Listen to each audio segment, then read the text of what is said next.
Hi guys, welcome to my channel. In today's video, I am bringing you my 12 things I wish I had known before starting chemo.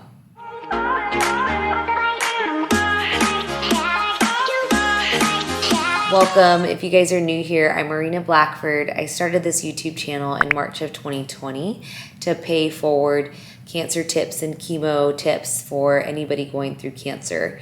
I had breast cancer for the first time in 2015, and unfortunately, after I started this channel, the end of last year, I was diagnosed with breast cancer again in December 2020. So I'm a little bit of an expert on chemotherapy. The first time I had breast cancer, I did 4 rounds of ANC and 12 of Taxol, and then this time I am doing 16 rounds of Taxol or paclitaxel and carboplatin. So that is my chemo experience. So let me bring you my chemo tips, okay? Number one thing to know is that not all chemotherapy cause hair loss. Some chemotherapies do just cause thinning of the hair. So you might not end up looking like me, just to let you know. Your oncologist should really know what to expect and should give you realistic expectations about your hair. And if you're unsure about that, just ask. Number 2 is cold cap therapy can be an option for you. I was not given this option the first time I had breast cancer, but I was the second time. So my cancer center here in Arizona where I am did bring in that technology so I could rent the equipment. It was there, which is basically you need a machine that will hook up to this thing that goes on your scalp to keep your scalp very, very cold before, during, and after chemo. So that was presented as an option to me. It's a good option if you think you want to save most of your hair. You will still have thinning with a cold cap.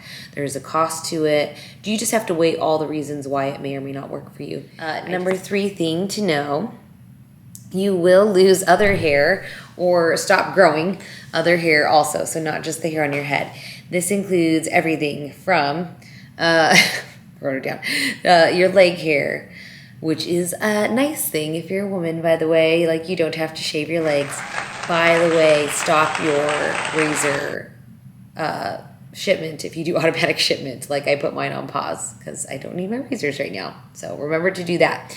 You will also stop growing armpit hair. You will stop growing and lose your eyebrows, your eyelashes. These just take longer, but they will go. Mine are filled in with penciling. Otherwise, they're very, very thin. So this is some hair and a lot of makeup.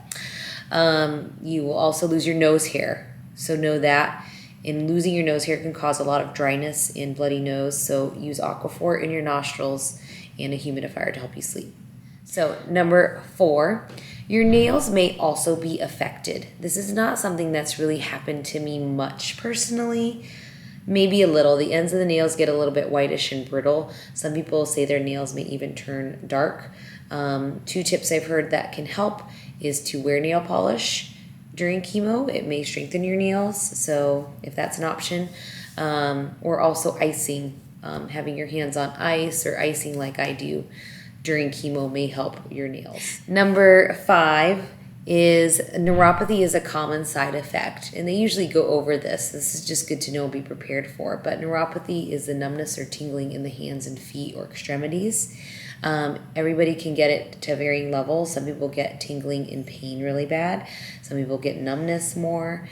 I've been told that once neuropathy really sets in during your chemo, it can be irreversible. So make sure you communicate with your oncologist during your chemo so that they can maybe pause your chemo or, you just need to communicate on that because you want to do your best to fight that. One thing I do to prevent neuropathy is to ice my hands and feet while I am getting chemo infused. And that is supposed to help. My oncologist did tell me to do that. I'll link my products below. See my Amazon list of stuff I use. Also, to prevent neuropathy, acupuncture can help. That's not an option for me right now because of COVID. They don't have an acupuncturist there. But I did do that the first time I had chemo, and I swear it helped with neuropathy and nausea. You can seek acupuncture after your chemotherapy outside of the facility. So be aware of that. There's also medications to help with neuropathy. Number 6, your taste will change. This is a big one. I really didn't know before chemo, but it definitely has happened to me each time. It slowly comes on, but your taste buds are just different. things just don't taste the same. It's very disappointing. Because everything tastes kind of bland. Spicy is a little heightened. Stuff that might make your food taste better is definitely like classic tastes, like lemon, garlic, and sweet is a taste bud that does linger. So be careful that you don't eat too much sweets, but sweet actually does stay better than some of the others. So that's good and bad, I guess. Number 7, you will be nauseous during chemo, and to different degrees, to be honest. They're going to give you a pre-med of anti-nausea to hopefully help combat that. But you will need to manage it yourself after. They usually give you a prescription to take home, 1 or 2 prescriptions. I also believe in wearing anti-nausea wristbands for a couple days after chemo. See that on my Amazon list. You can also do acupuncture for nausea. But anyways, it really goes with varying levels. It's the worst the 3 days, I'd say, after chemo. One way to help combat that too is to always drink lots of water. Drink lots of water before, during, and after chemo. Like steady for those 3 days. Number 8, your mouth may be affected during chemo. And I say your mouth because for me, this time, I've noticed my teeth are very sensitive to cold. And I guess it could possibly affect your enamel. I am a dental hygienist, by the way. I just don't remember this the first time, but I wanted to mention it. I don't think I'm grinding more due to stress either because I wear a guard and retainers every night. So I don't think it's from grinding. I think it's literally from the chemo. So tooth sensitivity may happen, but more common for some people could be some dry mouth and could be that your gums are sore. So just know that you want to continue to take care of your teeth and gums by brushing every day, twice a day, at least gently with a manual or electric brush, okay? And then talk to your doctor about your side effects. You might also consider a dry mouth rinse like Biotine if you need it correctly. Number 9, if you want kids, make sure you discuss with your oncologist your options to preserve your fertility, aka your sex organs. So I protected my ovaries the first time I had chemo by doing an injection every 4 weeks to put me into menopause. It's called Zoladex, and it's one of the best options to help women protect your odds of having children after chemo. So discuss that with your oncologist, what options you have. Number 10, you will be tired. That seems obvious, but you will be tired, but it won't be all the time. I just want to reassure you of that. You're going to have, again, this is like a roller coaster ride of how you feel. The best thing I can say is to drink lots of water, to try not to over caffeinate, just have some coffee or tea as needed, and then try and get your rest. They say nap shouldn't be more than an hour because if you nap longer than that, it is not good for your anemia. And then just try to get a good night's sleep every night as much as you can.